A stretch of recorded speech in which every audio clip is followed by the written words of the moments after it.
M95.9 and of course on Kaya Biz, where we keep you abreast with the latest business news developments.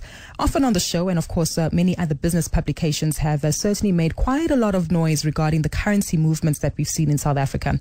Many of you might recall that following the appointment of Cyril Ramaphosa into presidency, there's been something called Ramaphoria, or the Ramaphosa Rally. And that's basically a drive to say how the market has been encouraged by the appointment of Cyril Ramaphosa in presidency, and that we've actually seen a stronger reaction in the local currency as we made our way below the 12 Rand mark and actually managed to stay there quite steadily. But what does all of this mean? How does it impact on inflation? What does Trump and his constant comments regarding a trade war with China, actions within Syria, and of course the tension between North Korea as well as the United States also have to do with the currency projections and the macroeconomic environment?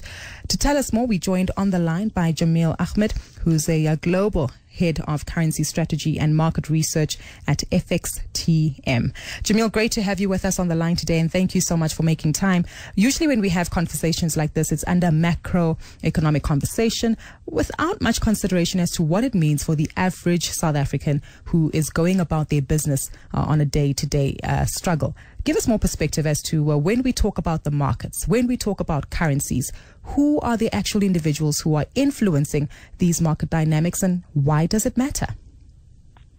Thank you very much for having me. It's always a pleasure for FXTM to come on. We're certainly seeing it's a rapidly changing market sentiment, and there's a lot of big moves in the markets just over the past couple of days, let alone what's happened over the past couple of months in South Africa with the improved sentiment towards the South African rand. What we generally see in the global markets, and this impacts the rand as well, because the markets are so interconnected these days that news over in whether it's Russia or the United States or China, it can impact the local currency as well due to risk appetite or risk aversion. In the aspect of risk appetite, this is when investors are more encouraged to take on added risk, which means they're more encouraged to purchase emerging market currencies, as such is the South African rand.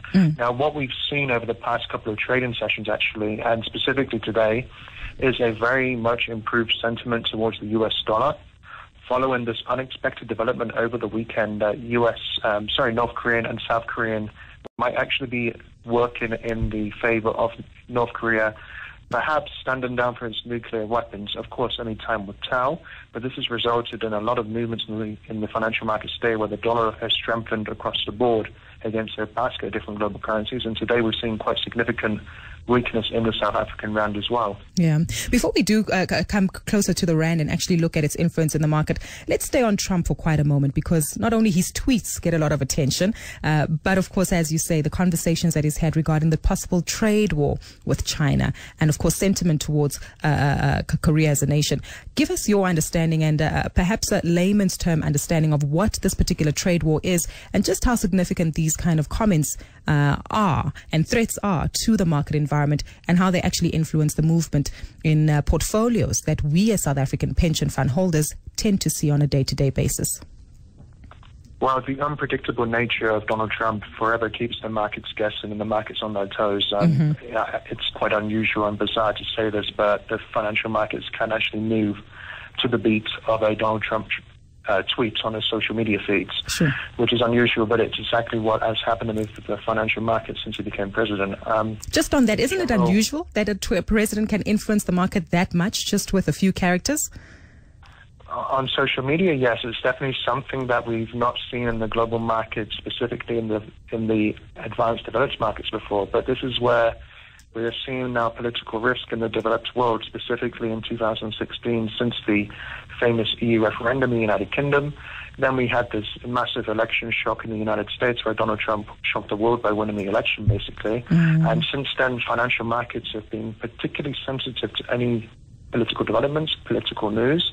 And basically, when it comes to macroeconomic data that you would traditionally learn in schools and university courses, colleges, over GDP output and this core economic data, really what it's done since 2016 is taken quite a backseat, where central banks raising interest rates or making comments are no longer as much of a headline as they used to be.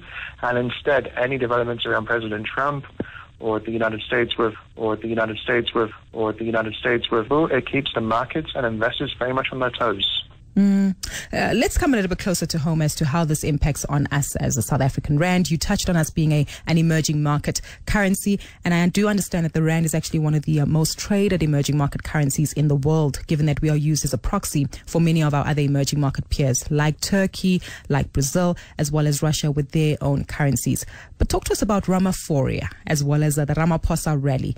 Just how confident is the market how confident is the market given the recent appointment of Cyril Ramaphosa as the president of South Africa? Sure. Well, look, the sentiment has clearly improved, and you saw this rally in the rand where the rand has touched levels that it wasn't traded at since 2014, 2015. There's a couple of different reasons why that was. It was the new ANC leader taking control, Ramaphosa, but there's also other factors as well, such as there was severe weakness of the dollar on the currency markets. For example, the dollar hit its lowest level since 2014 in late January, with this President Trump risk really taking over the market.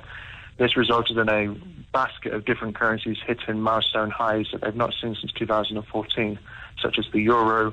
Japanese yen hit it later, and the South African rand is just one of those currencies. So when it comes to South African rand itself, as you touched on in your question, it's one of the most highly traded currencies in the world, along with other currencies such as the Turkish lira, the Russian ruble is very sensitive, Brazilian real. So generally, it really shows how interconnected the financial markets and the global markets can be, because if we see any kind of risk sentiment, where there's added risk in the market, that means they're more attracted towards purchasing currencies like the South African rand. But when there's market uncertainty and something that completely takes investors off guard, and they become more risk averse, where investors do not want to take on added risk in the stock markets, they're more attracted towards safe havens like gold and the Japanese yen. This can correlate into a very negative trading day for the South African rand, where the South African rand can weaken out of nowhere for no reason domestically in the economy, but because of market forces. Just on that as well, Jameel, in South Africa, it's been commonly said by some ministers who might have misled an audience by actually telling them that when the rand falls, we'll pick it up again. And this often leads to a misunderstanding with regard to what the market dynamics and factors are that actually influence currency movements. Just how much of a role do the local dynamics, the local news flow, local US dollar? Well, the market will remain sensitive to some degree to local developments, but when it comes to emerging market currencies, they're still very much influenced by the major global factors, such as US dollar movements, any news around President Trump. It's not just the South African rand that we see this trend in. There's a lot of currencies across Southeast Asia, such as the Malaysian ringgit, Thai baht, and Vietnamese dollar, and so on, that can be very sensitive to any news around the global economy that impacts risk appetites. So yes, certainly it's not like domestic news can be underappreciated when it comes to something that does appear in the headlines. However, South Africa still has a very much an emerging market currency that's high yielding as well, which basically means that it's even more sensitive when something unexpected happens in the global marketplace. So you really can't underestimate how much of an impact something such as a trade war dispute with the US and China could have on the South African rand, no matter how isolated it might look in terms of geography if you look on the atlas and the world map. You're quite right. So I guess full confirmation that unfortunately we can't pick up the rand as much as we'd like to, even given the amount of volatility that it's experienced. Afropolitans, we're still in conversation with Jameel Ahmad, who's Global Head of Currency and Strategy and Market Research at FXTM. Another critical matter when it comes to the decline in the local currency, Jameel, is the influence that it has on central banks. And in South Africa specifically, we've certainly seen our local MPC maintaining a tough line and recently providing some relief for consumers with an interest rate cut. How do you manage or measure how we've been managing these dynamics, taking into account local inflation pressures, the ongoing volatility in the local rand, and of course what the US Federal Reserve is likely to do with increasing interest rates, making their market more attractive to investors instead of us as an emerging market for bond investment? Well, it's interesting that you mentioned it, because my perspective on this recent change of tone from the South African Reserve Bank is that they might actually be trying to utilize what we're seeing in the market, which is a stronger rand over the past couple of months, where the rand's now trading at levels it's not seen in a couple of years. So the domestic economic fluctuation that this can cause, it's actually lower inflation pressures. So if inflation pressures ease in South Africa over the coming months, and this is something that has been expected, it actually increases the scope on the South African Reserve Bank to reduce interest rates, which of course is something that they surprised the market with not so long ago. So this is the factor that we're looking at with the South African Reserve Bank, whether they might be looking at the stronger rand as an opportunity to cut interest rates and another opportunity to improve the domestic economy from encouraging borrowing and from encouraging consumption and investment, and perhaps trying to boost the local economy in this direction rather than in terms of foreign outflows and what might be sensitivity to U.S. Federal Reserve interest rate expectations as well. Certainly more developments that we anticipate in the future, Jameel. Thank you so much for your contribution to the conversation today, and of course giving us more perspective as to how all of these dynamics from a global point of view actually impact our back pockets at the end of the day. That was us in conversation with Jameel Ahmad, Global Head of Currency Strategy and Market Research at FXTM.